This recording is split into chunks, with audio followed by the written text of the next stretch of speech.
nessa noite, amém? Querido Deus, eterno Pai, coloco diante do Senhor a vida da Dayana, Senhor.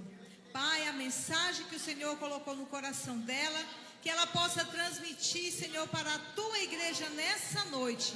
Usa, Senhor, a tua filha mais uma vez, como instrumento, Senhor, de fácil manejo em tuas mãos. Pai, que possamos, ó Deus, nessa noite, abrir a mente e o coração para ouvir a tua palavra, Senhor. Leva a mente do teu povo cativo a ti nessa hora, Senhor. E fala em cada mente, em cada coração, em cada vida, Senhor, que aqui está. Eu sei que o Senhor preparou essa noite, esse ambiente, essa palavra para a tua igreja, Senhor. Fala conosco, é o que eu te peço no nome de Jesus. Amém. A paz do Senhor, igreja. Quero aproveitar que todos estão de pé. Abram as vossas Bíblias no segundo livro de Reis, capítulo 4, versículo 8 até o 17. Se puder projetar aí a versão Almeida, corrigida fiel. Isso, segunda Reis 4, do 8 ao 17. Diz assim a palavra do Senhor. Sucedeu também um dia que, indo Eliseu a Sunem, havia ali uma mulher importante, a qual o reteve para comer pão. E sucedeu que todas as vezes que passava por ali, entrava para comer pão. E ela disse a seu marido: eis que tenho observado que este que sempre passa por nós é um santo homem de Deus. Façamo-lhes, pois, um pequeno quarto junto ao muro, e ali lhe ponhamos uma cama, uma mesa, uma cadeira e um candeeiro, e há de ser que, vindo ele a nós, para ali se recolherá. E sucedeu que um dia ele chegou ali, recolheu-se àquele quarto e se deitou. Então disse ao seu servo Geazi: chama esta sunamita. E chamando a ele, ela se pôs diante dele, porque ele tinha falado a Geazi: dize-lhe, eis que tu nos tens tratado com todo desvelo, o que se há de fazer por ti? Haverá alguma coisa de que se fale por ti ao rei ou ao capitão do exército? E disse ela: eu habito no meio do meu povo. Então disse ele: o que se há de fazer por ela? E Geazi disse: ora, ela não tem filho e seu marido é velho. Por isso disse ele: chama-a. E chamando a ele, ela se pôs à porta. E ele disse: a este tempo determinado, segundo o tempo da vida, abraçarás um filho. E disse ela: não, meu senhor, homem de Deus, não mintas a tua serva. E concebeu a mulher e deu à luz um filho, no tempo determinado, no ano seguinte, segundo Eliseu lhe dissera. Sente glorificando o nome do Senhor.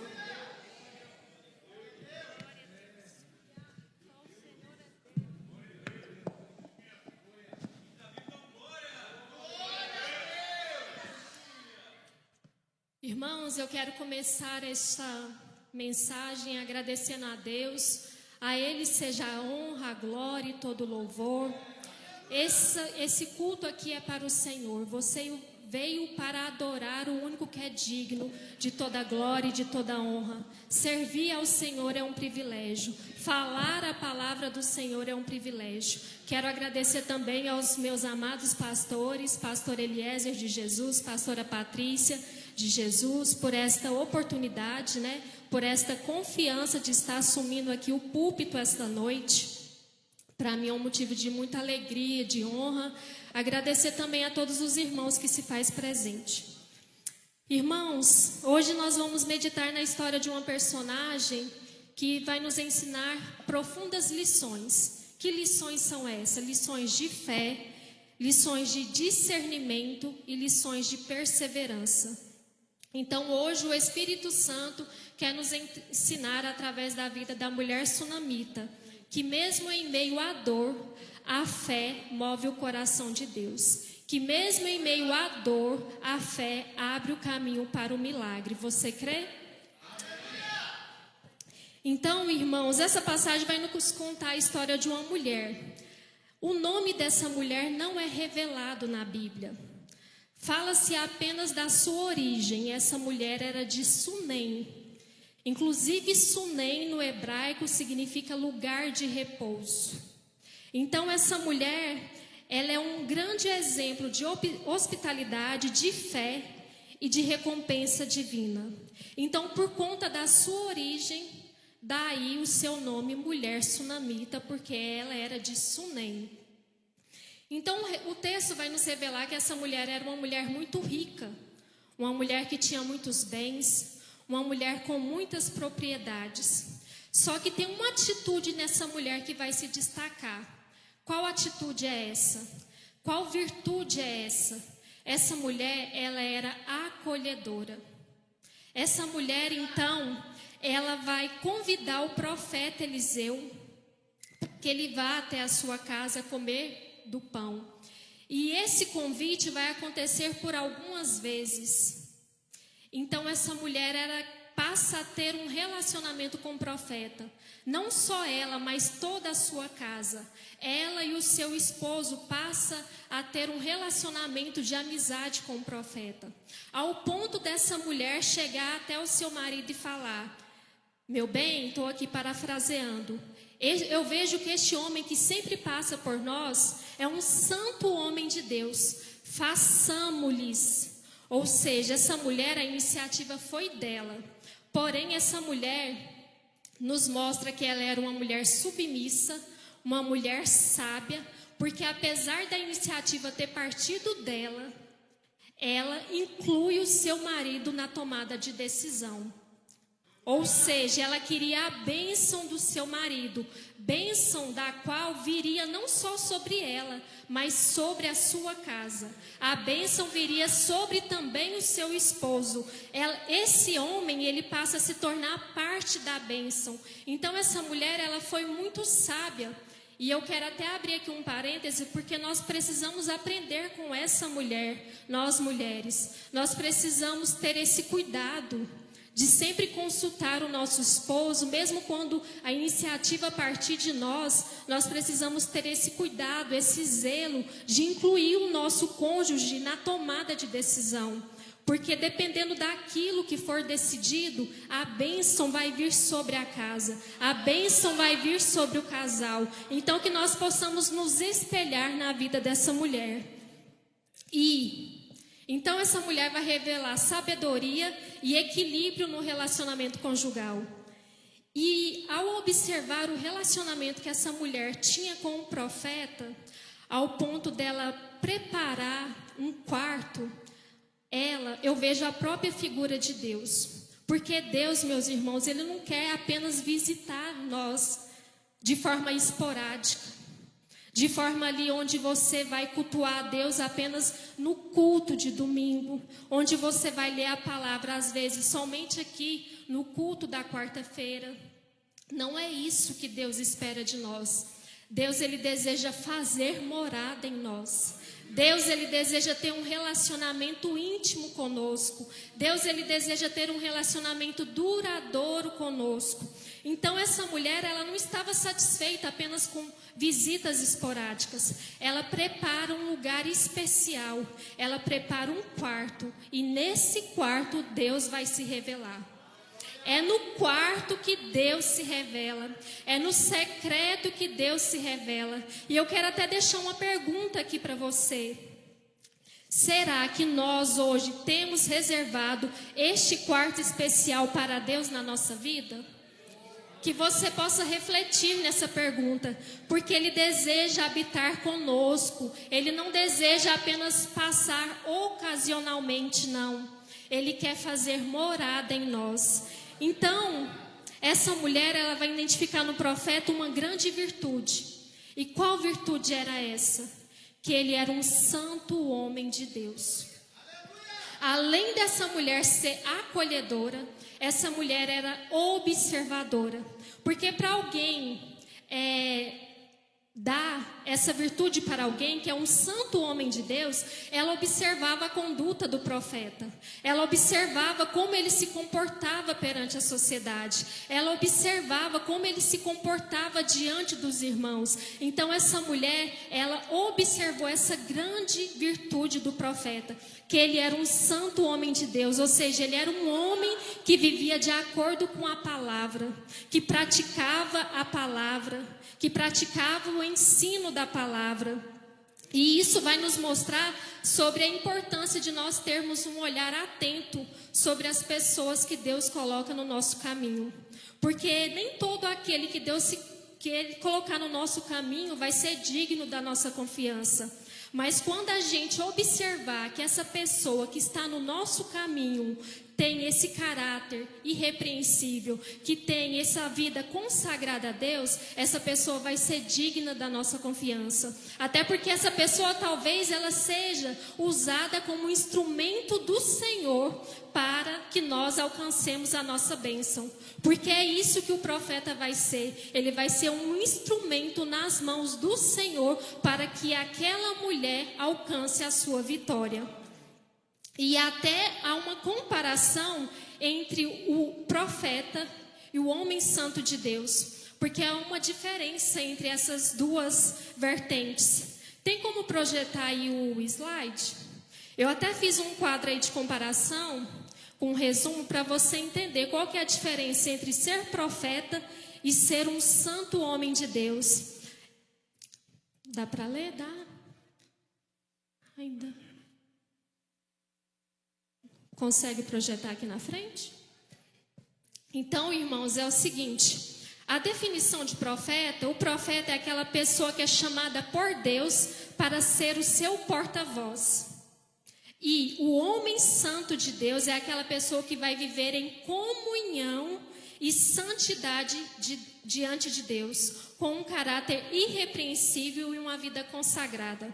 A natureza do profeta é um ofício espiritual, uma função que Deus concede a alguém, muitas das vezes para momentos ou missões específicas. E o homem santo de Deus é uma condição espiritual e moral contínua, que deve ser fruto de uma vida rendida a Deus, marcada pela pureza, pela obediência à palavra e temor ao Senhor. Então a finalidade do profeta é comunicar a vontade de Deus, revelando o que está oculto, exortando, dirigindo o seu povo de acordo com a soberania do Pai.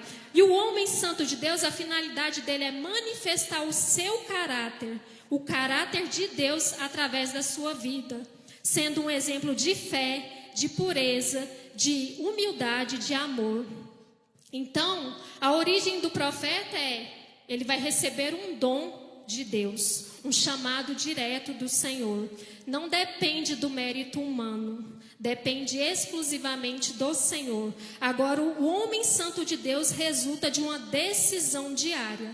Ele deseja se santificar diariamente, ou seja, aquele que roubava não rouba mais, aquele que mentia não mente mais, aquele que adulterava não adultera mais. Por quê? Porque agora ele quer ter uma vida consagrada ao Senhor. É uma decisão diária, é uma luta diária, onde ele escolhe servir ao Senhor. E nós temos aí exemplos bíblicos, de profeta. Eliseu, Isaías, Jeremias, que foram autoridades levantadas por Deus para transmitir a voz do Senhor. E o homem santo de Deus, nós temos o profeta Eliseu, que é chamado pela mulher sunamita, mas nós também temos Daniel, que inclusive vai falar que não acharam erro e nem culpa nele. Nós temos Noé, que era um homem justo e íntegro. E o profeta, ele pode ser reconhecido através de milagres, palavras, profecias. Agora, o homem santo de Deus é conhecido através da sua conduta, da sua vida íntegra, através do fruto do Espírito, onde ele vai exercer amor, alegria, paz, longanimidade, benignidade, bondade, fidelidade, mansidão e domínio próprio. Então, o caráter do profeta, a permanência, pode ser temporária. Até porque Deus ele pode levantar profeta conforme a sua necessidade. E agora o homem santo de Deus, isso deve ser contínuo, é diariamente. A santidade é um chamado para todos os crentes, sem exceção. É um chamado para mim, é um chamado para você, igreja. É um chamado para todos nós. E ser usado por Deus pode tornar alguém santo? Enquanto profeta, nem sempre, Porque o dom pode operar mesmo às vezes em profetas que estão com intenções corrompidas. Nós temos aí o exemplo de Balaão. Agora o homem santo de Deus, esse sim, a santidade vai implicar na vida separada por Deus, guiada por princípios espirituais firmes no Senhor. Então, para resumir, pode haver pessoas santas e que não possuem o ofício profético. Agora, pode haver profetas que também são corrompidos. O ideal é o que? É que um verdadeiro profeta também seja um homem santo de Deus. Assim como Eliseu foi. Eliseu era alguém que uniu o ofício profético com um caráter aprovado, comunhão com Deus e uma vida consagrada a Deus. Então que nós possamos buscar esse discernimento nas nossas relações, aprendendo a valorizar verdadeiramente aqueles que de fato servem ao Senhor. E que nós, enquanto cristãos, que nós possamos ser uma testemunha viva de Deus aqui na terra. Que as pessoas possam enxergar Jesus em nós. Porque através da nossa conduta, do nosso testemunho, vidas podem ser alcançadas. Nós estamos sendo observados o tempo todo. O tempo todo tem alguém nos observando. Observando como nós nos comportamos na faculdade, como nos comportamos na escola, como nos comportamos no ambiente familiar, como nos comportamos no ambiente de trabalho. Então nós precisamos ser esse testemunho vivo do Senhor, porque através da sua vida consagrada a Deus, vidas podem ser alcançadas. E o nosso objetivo é esse. O nosso objetivo é alcançar almas para render aos pés do Senhor. A salvação não é só para nós. A salvação ela deve alcançar todos sem distinção. E lá em Mateus 10:41, Jesus vai dizer: a quem recebe um profeta em qualidade de profeta, receberá galardão de profeta. Então eu acredito que Jesus, quando ele conversou com seus discípulos e citou essas palavras, ele estava se lembrando também da mulher sunamita, porque a generosidade e a bondade dessa mulher não passaria despercebida diante do nosso Pai Celestial. De alguma forma essa mulher, ela seria atendido o seu pedido, aquele desejo que estava ali no seu íntimo. Então, meus irmãos, a bondade do Senhor nunca passa despercebida diante do nosso Pai. Então, que nós possamos exercer a bondade, a generosidade, a misericórdia com os outros, porque o nosso Pai está nos observando. Então, um certo dia, Eliseu vai para Sunem, retira para o seu quarto e pede a Geazi, o seu servo: chama esta mulher sunamita. E aí ela então se põe diante do profeta e ele lhe faz a pergunta: eis que tu nos tem tratado com tanto cuidado, zelo, dedicação, o que se há de fazer por ti? Há alguma coisa que eu possa falar ao rei ou ao comandante do exército? E essa mulher responde: eu habito no meio do meu povo. Ou seja, essa mulher ela estava satisfeita com a sua vida. O relacionamento que ela tinha com o profeta não era esperando favores ou trocas, não. O relacionamento que ela tinha com o profeta era porque ela queria uma comunhão, uma intimidade. Ela via nele um homem santo de Deus. Não foi esperando nada que o profeta pudesse oferecer. E aí, quantas vezes ali no Novo Testamento nós vemos Jesus perguntar: o que queres que eu te faça? E Jesus está aqui esta noite te perguntando: o que queres que eu te faça? Que você possa se recordar daquilo que te traz esperança, que você possa se recordar das promessas que Deus proferiu ao seu respeito, porque Ele está aqui esta noite fazendo essa pergunta: o que queres que eu te faça? O que você quer que Jesus faça por você? Se sou eu, meus irmãos, ali no lugar daquela mulher, eu teria uma lista de coisas que eu quero que Jesus faça por mim. Você tem? Nós temos. Todos nós temos uma lista de coisas que nós queremos que Jesus faça por nós. Só que essa mulher, ela estava satisfeita. Ter um filho ou não, não deixava essa mulher mais feliz. Ela estava simplesmente satisfeita com a vida que ela estava levando. Só que Geazi, meus irmãos, ele era observador. Geazi foi um homem discernidor das circunstâncias. Ele notou que aquela casa estava vazia. Ele notou que aquela casa não tinha crianças correndo pelos corredores. Ele notou que aquela casa estava em silêncio. E outro detalhe, que seu marido era velho. Porque é isso que a palavra vai nos dizer. Então o profeta vai dar uma palavra para essa mulher. Daqui 1 ano você conceberá e dará à luz a um filho. Aquilo, meus irmãos, provavelmente era algum desejo antigo daquela mulher, que não foi realizado no seu tempo normal. Agora o seu marido já estava velho. Por que se incomodar com isso? E Deus, eu quero te dizer algo, Ele não está condicionado à nossa idade, ao nosso tempo. O mesmo favor que deveria ser concedido à mulher sunamita foi o mesmo favor que Sara havia recebido em sua velhice, para que essa mulher ela pudesse aprender que o Deus de Abraão ainda governava sobre Israel. E o Deus de Abraão é o Deus que se faz presente aqui esta noite. E lá no versículo 16, a palavra diz: por este tempo determinado, segundo o tempo de vida, abraçarás um filho. E qual que é a resposta dela? Não, meu Senhor, homem de Deus, não mintas a tua serva. Eliseu, então, ele libera uma palavra profética. E a reação dessa mulher demonstra o quê? Que essa mulher era uma pessoa que já estava passando por frustrações. Ela não queria gerar expectativas. Era alguém que talvez já tinha recebido profecias anteriores e profecias que não se cumpriram.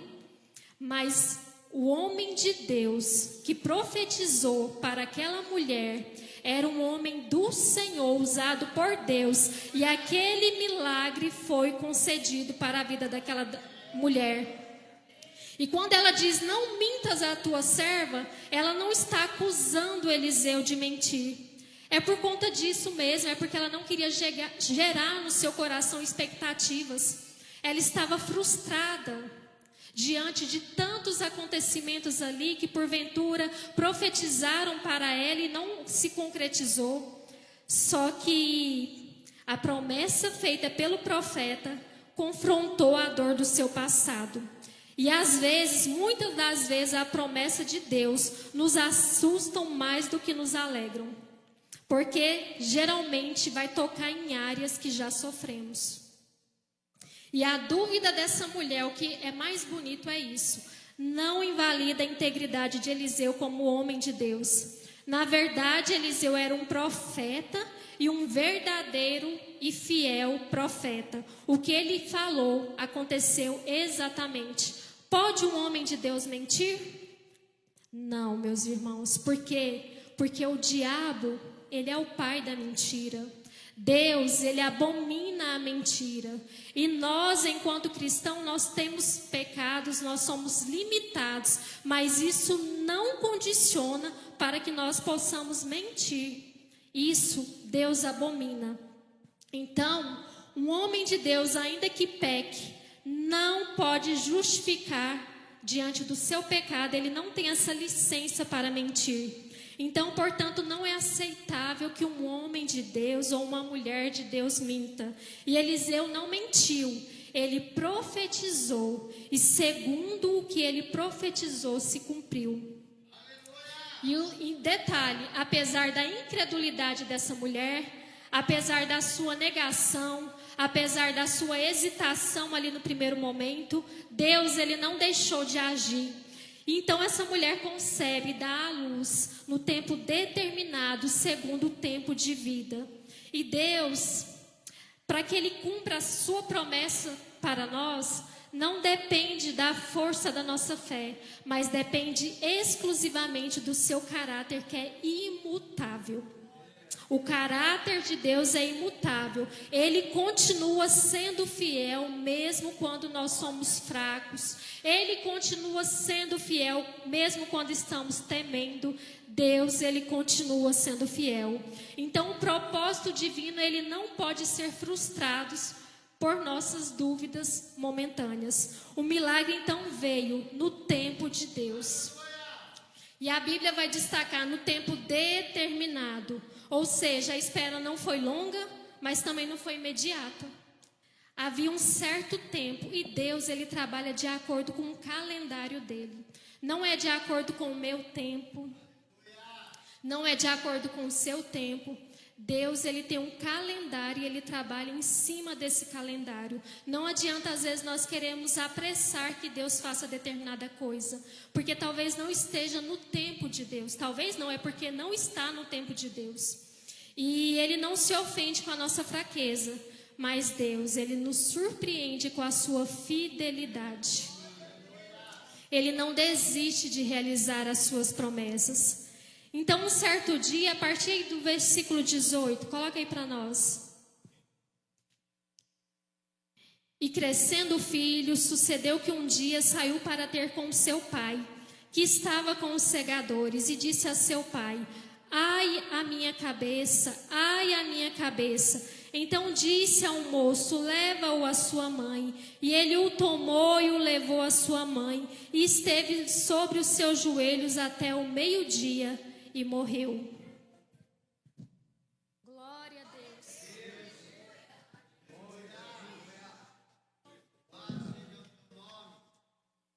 Essa mulher então coloca o seu filho nos seus joelhos.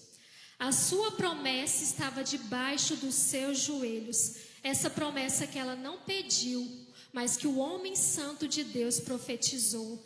E diante daquela morte, aquela mãe não se desespera. Ela vai em busca de um milagre. Ela não planeja o velório do seu filho. Ela vai em busca da ressurreição. E o Deus que deu era o mesmo Deus que iria sustentar a promessa. Meus irmãos, nós somos humanos. Se é nós, provavelmente ali muitas de nós não teríamos reação diante daquela situação. Muitas das vezes nós estaríamos ali prostradas, chorando, se lamentando diante da morte de um filho, porque era um cenário, eu acredito que o pior cenário que qualquer pessoa possa experimentar. Só que essa mãe, ao ver que o seu filho tinha morrido, o lugar de carinho, o lugar ali se torna um lugar de luto, mas também se torna um ponto de decisão. Ela decide se levantar e vai atrás do profeta. E muitas das vezes aquilo que Deus nos deu parece morrer, mas creia que esse não vai ser o fim da história. E a partir do versículo 22, que ela vai nos relatar, e até o versículo 26, que ela manda chamar o seu marido. Manda-me já um dos moços e uma das jumentas, para que eu corra ao homem de Deus e volte. E disse ele: por que vais a ele hoje? Não é lua nova nem sábado. E ela disse: tudo vai bem. Então albardou a jumenta e disse ao seu servo: guia e anda, e não te detenhas no caminhar, senão quando eu te disser. Partiu ela, pois, e foi ao homem de Deus, ao monte Carmelo. E sucedeu que, vendo ao homem de Deus de longe, disse a Geazi, seu servo: eis aí a sunamita. Agora, pois, corre-lhe ao encontro e diz-lhe: vai bem contigo? Vai bem com teu marido? Vai bem com teu filho? E ela disse: vai bem. E, irmãos, mesmo ali com um filho morto, ao ser questionada se tudo ia bem, essa mulher responde com fé, com convicção de fé: tudo vai bem. Em um dos momentos mais difíceis da sua vida, ela declara com convicção: tudo vai bem. Mesmo diante da dor mais profunda, ela declara: tudo vai bem. Ela resolveu crer no Deus que poderia reverter essa situação. E nós precisamos aprender com essa mulher sunamita. Nós precisamos a não murmurar diante das piores notícias. Que nós possamos guardar a nossa boca e correr aos pés de Jesus. Correr aos pés do Senhor, correr aos pés daquele que tem o poder para fazer o milagre, daquele que tem o poder para fazer ressuscitar a promessa. Então ela vai nesse homem de Deus e ela diz lá no versículo 28, pedi eu ao Senhor algum filho? Não disse eu, não me enganes. Ela foi ousada, essa mulher. Ela foi ousada. A fé e a ousadia precisam caminhar juntas. A fé e a ousadia precisam caminhar juntas. Muitas das vezes, quando nós recebemos algo de Deus, e quando tudo ali, aquele sonho, aquele milagre, aquela promessa, parece ter morrido, muitas das vezes nós podemos questionar: por que, Senhor, o Senhor me deu se iria morrer? Por que o Senhor me deu, Senhor, se o Senhor ia tomar para si? Só que nós precisamos levar a nossa dor diante daquele que nos prometeu, diante daquele que pode reverter qualquer situação. E que nós possamos agir com ousadia, como essa mulher agiu, que mesmo diante do pior cenário ela declara: tudo vai bem. Então a fé e a ousadia precisam caminhar juntas. A fé, ela precisa vir acompanhada de ação. A fé não é você ficar parado, inerte, esperando. Não, a fé é você avançar. A fé não é retroceder. A fé é seguir avante. A fé é quebrar protocolos. Afinal, não era o dia de visitar o profeta. É o que o seu esposo diz a ela. Só que ela quebrou protocolos. A fé, meus irmãos, é você agir. É acompanhada de ação. A fé é você se levantar, mesmo com dor, mesmo sangrando, mesmo chorando. Você se levanta e corre aos pés daquele que tem o poder para fazer ressuscitar as promessas que ele te prometeu. Então a fé é você ter coragem, é você falar com sinceridade, mesmo ali chorando, sangrando, mas falar com Deus. A fé é isso, meus irmãos, que possamos agir com ousadia, assim como essa mulher agiu. E o profeta, ele então acompanha essa mulher e sobe ao quarto e ora até que o menino volte à vida. Projeta aí a partir do versículo 34 até o 36. E subiu à cama e deitou-se sobre o menino, e pondo a sua boca sobre a boca dele, e os seus olhos sobre os olhos dele, e as suas mãos sobre as mãos dele, se estendeu sobre ele, e a carne do menino aqueceu.